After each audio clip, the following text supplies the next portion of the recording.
அனைவருக்கும் காலை வணக்கம். சென்ற காணொளியின் தொடர்ச்சியாக பாலாற்றங்கரை நாகரிகம் பகுதி 3 மயான கொள்ளை திருவிழா, அதனுடைய ஆரம்பம், வரலாறு, அந்த கலாச்சாரம் எப்படி தொன்மையாக இருந்து இங்கு பின்பற்றப்பட்டு வருகிறது என்பதை பார்க்கலாம்.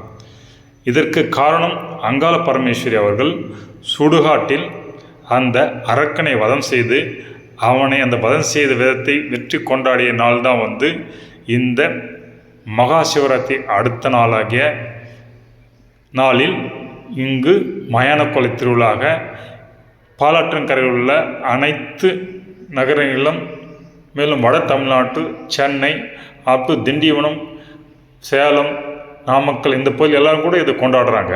இது வட தமிழ்நாட்டில் இந்த திருவிழா ஃபேமஸாக இருக்குது. இப்போ நீங்கள் காவேரி ஆறு எப்படி தலை காவேரி நந்தி ஹில்ஸில் தலை காவேரி என்ற இடத்துல நந்தி ஹில்ஸில் ஸ்டார்ட் ஆகிட்டு அதோட துணைநதிகள்லாம் எப்படின்னு பார்த்தீங்க.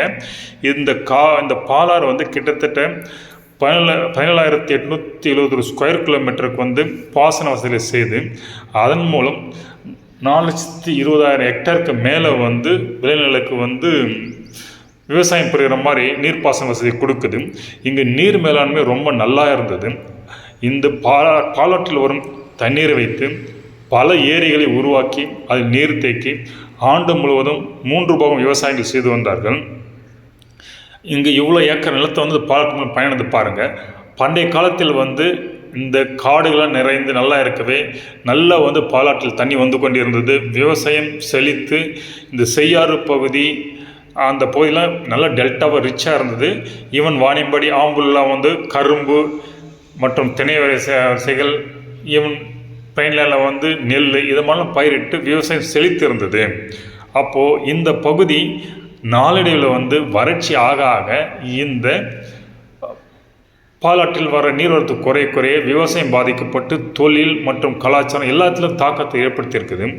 ஆக்சுவலாக இங்கே தொழிலில் பார்த்தீங்கன்னா இந்த பாலாற்றில் தங்கம் எல்லாம் கிடைச்சிருக்கு பவுடரா, அதெல்லாம் எடுத்து பொற்கொள்கள் மூலம் தங்க நகைகளை செய்கிற இதெல்லாம் இங்கே ஃபாலோ பண்ணி தொழில் இருந்திருக்குது. அதுக்குரிய பீப்புள் இங்கே இருக்கிறாங்க. இது வரும் காலையில் பார்ப்போம். ஆனால் இத்தகைய நாகரிக தொன்மை வாய்ந்த இந்த கலாச்சாரத்தில் தான் இந்த மயான கொள்ளை என்ற திருவிழா தொன்று தொட்டு கொண்டாடி வருகிறார்கள். இங்கு மேல்மலையனூர் என்னும் இடத்தில் அங்காள பரமேஸ்வரியின் கோயில் உள்ளது. இந்த கோயில் ஆதி காலத்தில் சுடுகாடு இருந்த இடத்தில் தான் இருந்திருக்குது. இங்குள்ள அரக்கனை வதம் செய்த பிறகு அதை கொண்டாடுவதில் இந்த நாள் கொண்டாடுகிறார். அதே இடத்துல கோயிலை கட்டி சாமியை வணங்கி வருகிறார்கள் அங்காள பரமேஸ்வரி மேல்மலையூரை. இந்த அங்காள பரமேஸ்வரி பார்வதியின் ஆக்ரோஷமான வேறு வடிவமாகும். இவர்களுடைய படுத்த நிலையுள்ள வடிவம் மேல்மலையூர் கோயில் வெளிப்புறத்தில் காணலாம். இதை போன்று அரக்கனுடைய உருவத்தை சுடுகாட்டில் அதற்கு அருகிலுள்ள ஆற்றங்கரையில் 50-100 அடி வரையிலான சிலையை செய்து அதில் அவனுடைய கண்கள் முட்டை வைத்து அதை உடைக்காமல் எடுப்பவர்களுக்கு பரிசு கிடைக்கும். அந்த முட்டை எடுக்க போகிறவங்களுக்கு ஜாட்டி அடியெல்லாம் விழும். இந்த திருவிழா அழகாக இன்றைக்கு வாணியம்பாடியில் பண்ணியிருக்கு நீங்கள் பார்க்குறீங்க மயான கொள்ளை திருவிழா.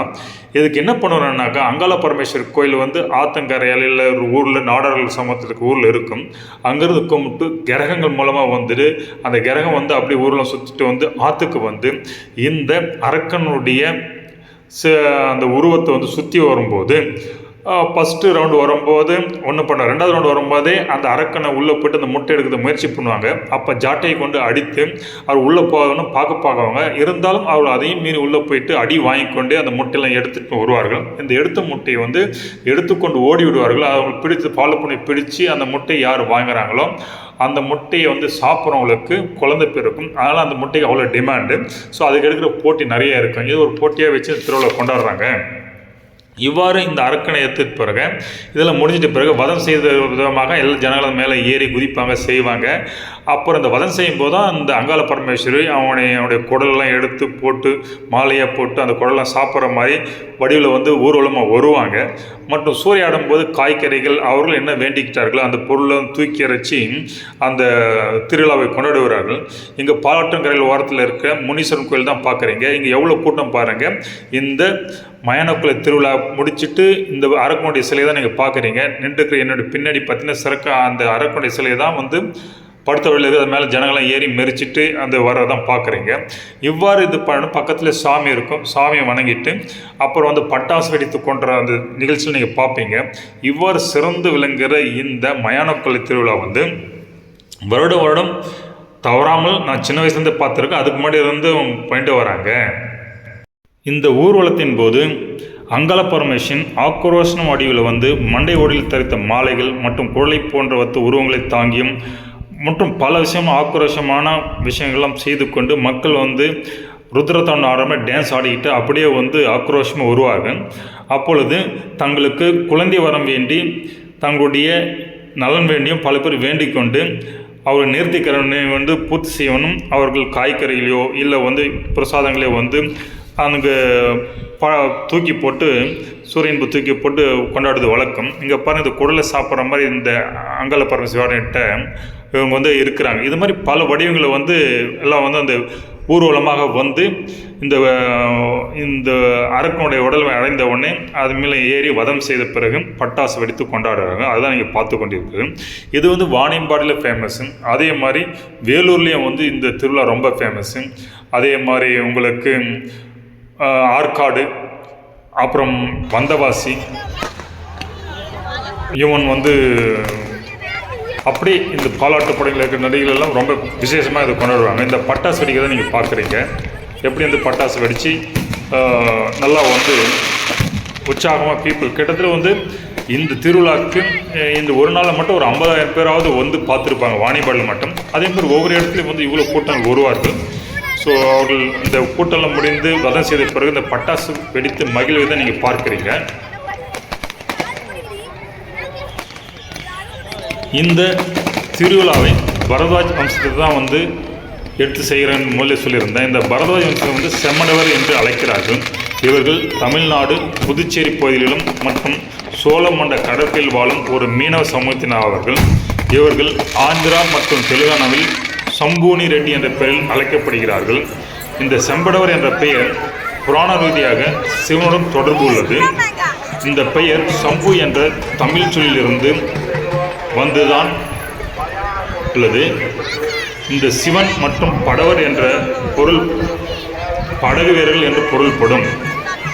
இந்த சிவன் வந்து சிவந்த, அது வந்து சம்பு, அப்புறம் சிவந்த, செம்பு, சம்பு அப்படின்ற மீனிங்கு. அப்புறம் இந்த படவர் இதை வந்து அப்போது செம்படவர் சேர்த்து செம்படவர், சிவந்த படவர், சிவன் ப்ளஸ் படவர், சிவனின் படகு வீரர்கள் செம்படவர் என்று அழைக்கிறார்கள். படவர் என்ற படகு ஓட்டுபவர்கள். அப்போது சிவனுடைய படகு ஓட்டும் வீரர்களாக இவர்கள் செம்படவர் என்று அழைக்கப்படுகிறார்கள். இந்த செம் என்பதற்கு நல்ல என்ற பொருளும் உண்டு. அதன்படி பார்த்தால் இந்த செம்படவர் நல்ல படகு வீரர்கள் என்ற பொருளும் கொள்ளலாம்.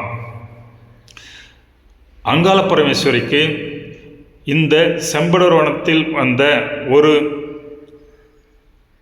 தலைவராகிய பாவடராயன் எழுப்பிய கோயில் தான் வந்து மேல்மணியர் கோயிலாகும். ஆனால் அவனுக்கு காவல் தெய்வமாக விளங்கும் சக்தியை அங்காள பரமேஸ்வருக்கு அவனுக்கு வழங்கினார். அவன் சிறந்த பக்தனாக அங்காளபுரம் விளங்கியதால் அவருக்கு இந்த சக்தியை வந்து காவல் தெய்வமாக இருக்கிற பொறுப்பு சக்தி வந்து அங்காளபுரம் கொடுக்கிறார். இந்த சக்தியை இவர் கொண்டிருப்பதால் பல கிராமங்களில் இவர் காவல் தெய்வமாக போற்றப்படுகிறார். அப்படி ஈசனின் அறிவுறுத்தினால் இந்த பாவாடை தேவன் திருவொற்றியூர் சென்று அங்குள்ள பனஞ்சோலை உள்ள தலத்தில் காளி தேவிக்கு காவல் பணி செய்யும் என்று கூற அதை கேட்டு பாவடைராயன் பனஞ்சாலை அடைந்தார். இந்த பனஞ்சாலை வந்து ராயபுரம் என்று சென்னையில் சொல்லப்பட்ட இடம்தான். அங்கு காளிக்கு அவரிடம் ஆசி வழங்கி பாவடராயன் தனது படைப்பட்டாளம் என அனைவரும் அழைத்து வந்து பனஞ்சோலில் குடியமர்த்தி அங்கு காளிக்கு காவலனாக பணி செய்து கொண்டு வருகிறார். இந்த இடமே ராயன்புரம் அழைக்கப்பட்டு அது மருவி தற்போதைய ராயபுரம் என அழைக்கின்றனர். இந்த ராயபுரம் கல்மண்டபம் அங்காள பரமேஸ்வரம்மன் ஆலயம் உருவாயிற்று. இந்த பாவடராயன் பற்றி போகர் தனது பாடலில் குறிப்பிட்டார். இவ்வாறு பல்வேறு ஆலயங்களில் பாவடராயனை காவல் தெய்வமாக வைத்துள்ளனர். இவரை மலேசியாவிலும் ஆலயங்கள் வைத்துள்ளனர். இவரை கடலூர், திருவள்ளூர், புட்லூர், அரியலூர், திருப்பூர், கும்பகோணம், துறையூர், தஞ்சை மாவட்டத்தில் உள்ள அங்காள பரமேஸ்வரர் ஆலயத்திலும் காணலாம். எனவே இந்த வடக்கு தமிழ்நாட்டில் இந்த மயான கொள்ளை திருவிழா சிறப்பாக கொண்டாடுவதற்கு இவர் ஒரு காரணமாக இருக்கிறார்.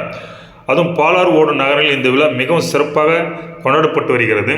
இந்த விழா சென்னைக்கு போகிறதுக்கு இவரும் ஒரு பிரதான காரணம். இந்த விழா சென்னையில் கூவாற்று அடையாற்றில் வந்து பிரமாதமாக கொண்டாடுவார்கள். இது ஒரு தனி கலாச்சாரமாக வடக்கு தமிழ்நாட்டில் இந்த மயான கொள்ளை விளங்குகிறது. இந்த காணொளி கண்டமைக்கு நன்றி. இனி சுருக்கமாக இந்த மயான கொள்ளை சுடுகாட்டில் ஒளிந்திருக்கும் இந்த அரக்கனை பயமுறுத்தி வெளிவருவதற்காக தான் ஆக்ரோஷமாக அங்காள பரமேஸ்வரி இதை மாதிரி மாலைகள்லாம் தரிட்டு ஆக்ரோஷமாக சத்தமிட்டு நடனமிட்டு அவனை வெளியில் வர வைக்கிறாங்க. வெளியில் வந்தவனை அவனை வதம் செய்கிறார்கள். அப்படி வதம் செய்தவன் இறந்த பிறகு தான் அவனுடைய உடம்புல பிச்சு எடுத்து இந்த குழல மாலையை போட்டுட்டு வர்ற மாதிரி ஐதீகமாக இந்த திருவிழா கொண்டாடுகிறார்கள்.